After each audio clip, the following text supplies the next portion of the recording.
샬롬, 반갑습니다. 오늘의 말씀지기 한슬기 간사입니다. 오늘도 하나님의 말씀을 통해 여러분의 삶이 하나님이 기뻐하시는 귀한 삶을 살아가시길 간절히 소망합니다.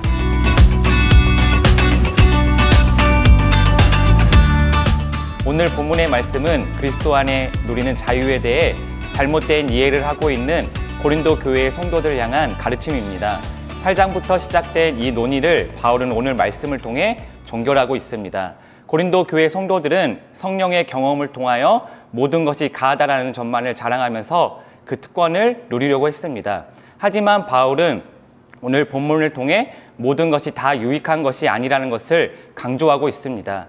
그러면서 진정한 자유는 이웃을 위해 덕을 세우는 것이며 하나님께 영광 돌리는 것이라는 것을 이야기합니다. 성도는 자유를 누릴 권리가 있지만 공동체의 유익과 덕을 위해서 자유를 제한할 수 있어야 합니다. 자유란 내가 할 수 있는 모든 것을 다 하는 것을 의미하지 않습니다. 도리어 자유란 내가 할 일을 하지 않은 자유도 있는 것입니다. 모든 행위는 구체적인 상황 속에서 이루어지는 것이므로 행위 그 자체보다 그때의 상황이 더 깊게 고려되어야 합니다. 그런 면에서 우상에게 바쳐진 고기에 대해 바울은 다음과 같이 정리하고 있습니다. 우상에게 바쳐진 고기를 성도가 먹는 것 자체는 전혀 문제가 없습니다. 시장에서 파는 것은 양심을 위하여 묻지 않고 먹을 수 있습니다. 당시 시장에 파는 음식은 대부분 우상의 제물로 쓰였다가 유통되는 것들이었습니다.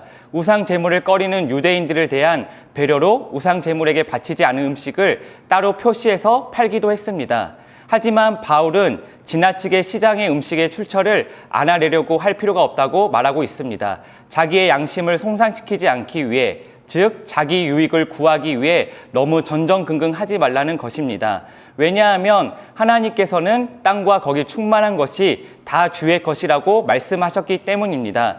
다만 같이 먹는 이들 중에 내가 그 고기를 먹음으로 인해서 누군가 실족하게 된다면 그 사람을 위해 안 먹는 것이 공동체의 유익과 또 덕을 위하는 것이라는 점을 바울은 강조합니다.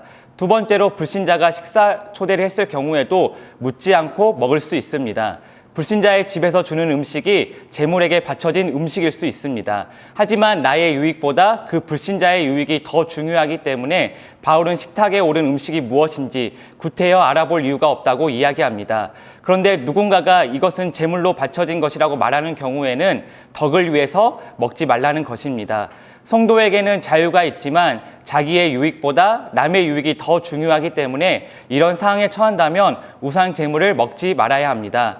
성도는 하나님의 은혜를 입은 자로서 하나님께 감사함으로 음식을 받지만 도리어 불신자의 비방거리가 될 수도 있습니다. 바울은 불신자가 비방하는 성도의 감사라면 무슨 의미가 있단 말인가 라고 이야기합니다. 공동체가 하나 되고 덕을 세우는 것은 고기를 먹는 것보다 중요한 문제입니다.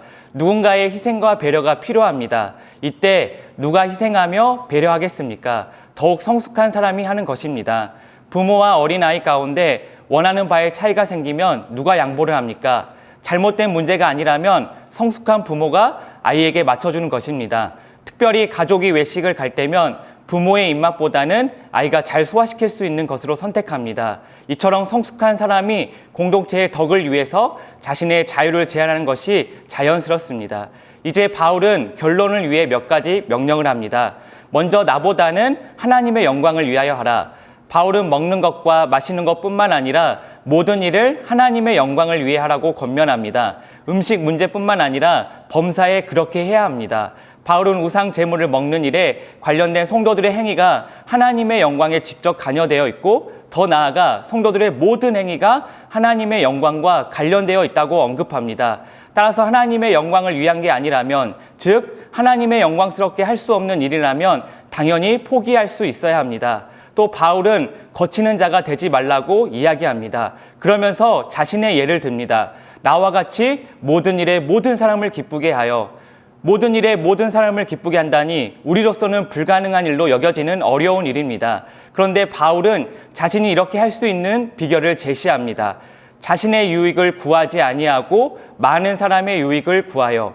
바울은 왜 남의 유익, 많은 사람의 유익을 구하고 자기 유익을 포기했을까요? 그것은 그들로 구원을 받게 하기 위해서였습니다.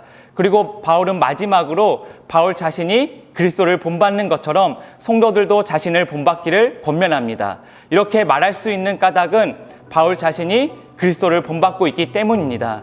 사랑하는 여러분, 믿음의 공동체는 하나님을 사랑하는 다양한 사람들이 모여 있습니다.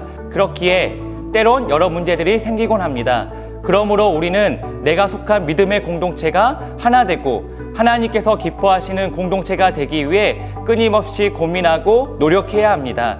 예수님께서 그 길을 가셨던 것처럼 오늘 본문의 바울이 그런 삶을 살았던 것처럼 여러분도 자기의 유익을 추구하는 삶을 살아가는 것보다 다른 사람, 특히 공동체의 유익을 추구하고 하나님의 영광을 추구하는 삶을 살아가시길 소망합니다. 그럴 때 우리가 속한 공동체가 하나됨을 경험하게 될 것입니다.